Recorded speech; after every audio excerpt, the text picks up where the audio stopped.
Hello everyone, welcome to defence exam tips. इस video में हम लोग बात करेंगे। जो एजेंडा है इस वीडियो का वो नॉर्मलाइजेशन और रॉन्ग क्वेश्चंस के ऊपर है। जो एमटीएस एग्जाम 2024 में जो रहे थे, कितने क्वेश्चन गलत थे, क्या था, ये सब तो आपको यूट्यूब पे पता चल ही चुका होगा कि इस शिफ्ट पे रिप्रेजेंटेशन लग चुकी है, इस क्वेश्चन पे लग चुकी है। वो सब बातें अलग है, लेकिन मैं यहाँ दूसरी बात करने वाला हूँ कि रॉन्ग क्वेश्चंस का नॉर्मलाइजेशन के ऊपर क्या इंपैक्ट पड़ेगा। देखिए, नॉर्मलाइजेशन जो आपका टफनेस शिफ्ट की जितनी टफ थी, जितनी आसान थी, उस पर तो फर्क पड़ता ही है, लेकिन रॉन्ग क्वेश्चन का क्या फर्क पड़ेगा ओवरऑल कट ऑफ के ऊपर, ये थोड़ा समझने की जरूरत है। इसमें थोड़ा आपको अपने अंदर भी एक ये होना चाहिए कि हाँ, मुझे क्वेश्चन गलत लग रहा है और इसके मुझे मार्क्स मिलेंगे। जब फाइनल आंसर की अभी नहीं आई है, ठीक है, तो उसके मुझे मार्क्स मिलेंगे। इस चीज को थोड़ा हम लोग समझेंगे इस वीडियो में। चलिए शुरू करते हैं। शुरू करने से पहले एक छोटी सी मैं आपको बात मेंशन कर देता हूँ कि अगर आप लोग एमटीएस एग्जाम की प्रिपरेशन कर रहे हैं 2025 की, ठीक है, और आपको कोई स्पेसिफिक क्वेरी है, मान लीजिए आपने पहली बार अटेम्प्ट दिया, आपका ठीक ठाक स्कोर आ गया, लेकिन आपको इतना लग रहा है कि मैं एमटीएस जो हवलदार का जो फिजिकल है इसके लिए जस्ट मैंने क्लियर करा, फाइनल कट ऑफ में मैं नहीं आऊंगा, तो आप लोगों के अंदर वो कैलिबर है, आप कर सकते हो एग्जाम क्लियर, बिकॉज आपने अच्छा खासा स्कोर करा इतने टफ पेपर में भी।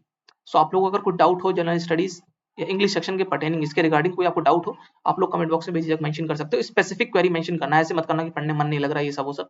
स्पेसिफिक क्वेरी कि हाँ यार, इस जगह पर मुझे इंग्लिश सेक्शन में इस जगह पर प्रॉब्लम है, मेरे ये क्वेश्चन गलत होते हैं, ताकि मैं आपको उस जगह पर बता सकूंगा एक्जैक्टली कैसे आप उस चीज को ट्विक करके ठीक कर सकते हो।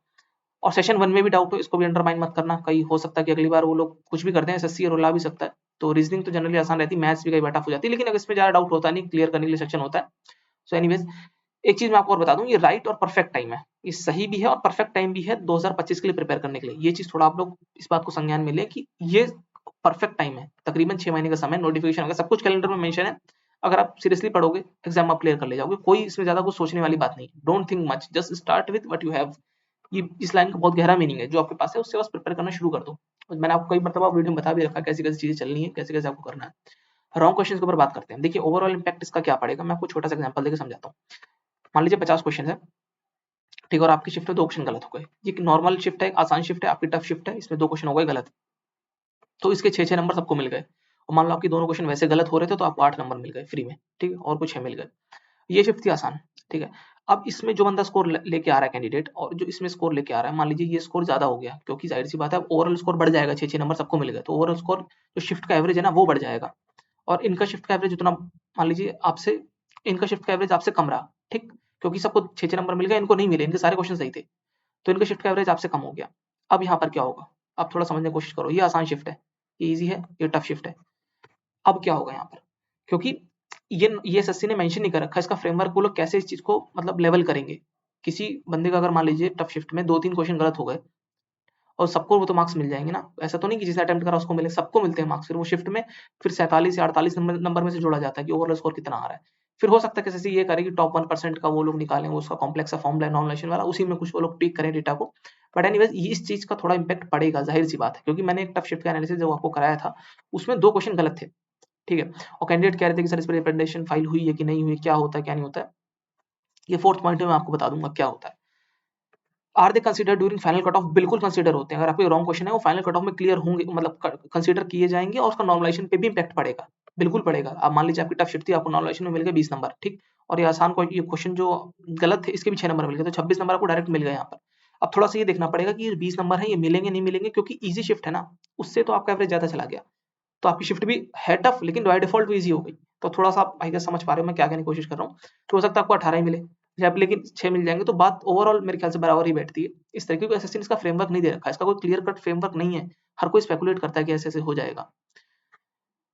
एसएससी आपको मार्क्स कब देता है, अगर मान लीजिए आपने रॉन्ग क्वेश्चन है, ठीक है। पहले मैं ये फोर्थ पॉइंट मेंशन कर देता हूँ, अगर आपने रिप्रेजेंटेशन फाइल नहीं करी है तो कोई बात नहीं, बहुत से अच्छे अच्छे कैंडिडेट्स हैं, वो लोग सीरियस कैंडिडेट है, वो लोग रिप्रेजेंटेशन फाइल कर देते हैं, ठीक है, बिल्कुल हो जाती है रिप्रेजेंटेशन फाइल, कोई दिक्कत वाली बात नहीं। और किन क्वेश्चंस पे होती है ये भी थोड़ा समझने की जरूरत है। जो फैक्चुअल क्वेश्चंस होते हैं उन पर रिप्रेजेंटेशन फाइल नहीं होती है। जो ऐसे क्वेश्चंस आते हैं जिसमें 4 पॉइंट दिए रहते हैं, पूछते हैं कि कौन सी 2 स्टेटमेंट सही है, कौन सी मतलब कौन-कौन सी स्टेटमेंट सही है, फर्स्ट एंड सेकंड, फर्स्ट और सारी सही है, फर्स्ट, सेकंड, थर्ड सही है। ऐसे जो क्वेश्चंस होते हैं ना, ये थोड़े वेग क्वेश्चंस होते हैं। मतलब इनमें कोई ग्रे एरिया बहुत ज़्यादा होता है, पता नहीं चलता है इसमें क्या सही है, क्या गलत है। ये क्वेश्चंस होते हैं। एक कैटेगरी तो ये होगी। दूसरी कैटेगरी होती है, मान लीजिए हिंदी इंग्लिश में क्वेश्चन है, हिंदी में कुछ और डेटा दे दिया, इंग्लिश में कुछ और डेटा दे दिया। मान लीजिए कुछ और डेट दे दिया, फिर कुछ और चीज़ मेंशन कर दी, और इंग्लिश में कुछ और मेंशन कर दिया, तो ये तो पूरी गलती हो गई, इसके तो मार्क्स मिलेंगे मिलेंगे, ये क्वेश्चन हटा दिया जाएगा, ठीक है। तो ये 2-3 फैक्चुअल क्वेश्चन में कभी कुछ नहीं होता। मान लीजिए कोई फैक्ट पूछ लिया गया, पुनः फैक्ट कब हुआ, तो ये फैक्ट है। ये क्वेश्चन कभी गलत नहीं होते। ये एसएससी के अंदर खुद इतना दिमाग है कि ये उलझुल क्वेश्चन गलत नहीं करेगी। लेकिन ये क्वेश्चंस होते हैं, इंग्लिश में कुछ ग्रामर के रूल्स बेस्ड क्वेश्चन होते हैं, जहाँ पे थोड़ा मतलब क्लियरिटी नहीं होती चीज़ों की, वो क्वेश्चन गलत होते हैं। तो ऐसा बहुत शिफ्ट में होता है, होता आया है, कोई नई बात नहीं है यहाँ पर, ठीक है। ठीक है, ये बात है। तो आपको रिप्रेजेंटेशन अगर आपने फाइल नहीं करी है, आपको लगता है कि हाँ वो क्वेश्चन गलत है, आपने बहुत अच्छे से पढ़ाई करी, आपको लगता है, तो आपको उसके मार्क्स मिलेंगे। तो अगर आप फाइनल कट ऑफ के लिए स्पेकुलेशन कर रहे हो कि यार मेरा रॉ स्कोर इतना है, नॉर्मलाइजेशन लगभग लगभग इतनी हो जाएगी रैंक मित्रा से जो आपने देखा है, और ये आपको क्वेश्चन गलत लगता है तो इसका मार्क्स भी जोड़ के ही चलो, ठीक है, हो जाता है भाई, बिल्कुल आपको विश्वास होना चाहिए बस खुद के ऊपर, होता है लास्ट में। ना भी जोड़ना हो तो कोई बात नहीं, इतना मान के चलना। एक मैं छोटी बात आपको और बता दूं, रैंक मित्रा जो है ना, इस ईयर जो है उसकी अपडेटा पे प्लीज विश्वास मत करना। मैं 2022 से जब से पैटर्न बदला है जीएस और इंग्लिश वाला, तब से देखता आ रहा हूँ रैंक मित्रा को। होता जनरली कि जो रैंक मित्रा आपको दिखता है ना, उससे तो ज्यादा ही आपको नॉमिनेशन मिलता है, ठीक है, 1 नंबर 2 नंबर तो ज्यादा ही मिलेगा मिनिमम, इससे ज्यादा ही मिल सकता है। और रैंक मित्रा का डेटा कुछ श्योरिटी नहीं है, रीजन मैं आपको बता देता हूँ, मैंने पहले वीडियोस में आपको शो भी करी स्क्रीनशॉट वगैरह। क्या होता है ना कि रैंक मित्रा हमको बता देगा ये शिफ्ट, ये वाली शिफ्ट जो है टफ है, फिर ये वाली ऐसे नीचे जाता जाएगा, बोलेगा ये वाली आसान शिफ्ट है, ये वाली टफ शिफ्ट, ऐसे एक डेटा आता है ना लाइन से।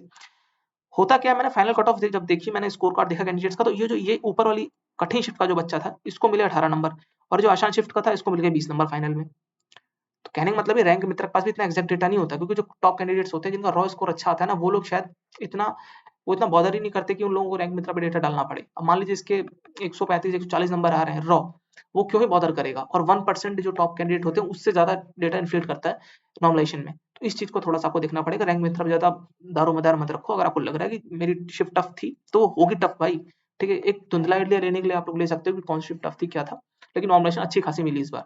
मेरे हिसाब से 18 से 20 नंबर एवरेज मिली है सब लोगों को, जो टफेस्ट शिफ्ट में है या मॉडरेट शिफ्ट में उनको मिली इतनी। एक दो बातें मैं अपनी तरफ से बताना चाहता हूँ।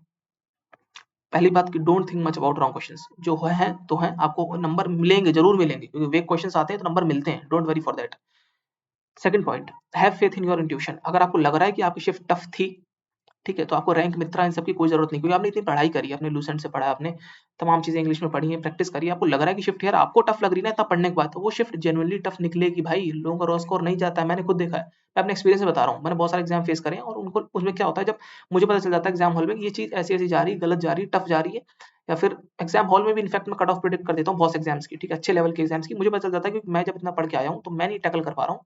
तो ऐसे 2-4% ही लोग हैं जो इस लेवल का पढ़ के आए हैं, और यही लोग कट ऑफ डिसाइड करते हैं, ठीक है। तो अगर आपको टफ लग रहा है एग्जाम, तो डोंट वरी, आपको नॉर्मलाइजेशन मिलेगी, और जो रॉन्ग क्वेश्चन है उसके भी मार्क्स मिलेंगे। तो ओवरऑल ये फिगर रहने वाली है। और एक इसके साथ साथ एक इंपॉर्टेंट तीसरा पॉइंट मैं ऐड कर देता हूँ, एमटीएस 2025 को अंडरमाइन मत करना, अच्छी खासी वैकेंसीज में भी रहेंगी, 8-9 हज़ार वैकेंसीज का स्पेकुलेशन सब लोग कर रहे हैं, इतनी ही रहती है अमूमन। तो इसको अंडरमाइन मत करो, क्योंकि बहुत समय कम बचा है, मार्च के तकरीबन आपका रिजल्ट आ सकता है फाइनल, ठीक है, एमटीएस का, सॉरी हवलदार का।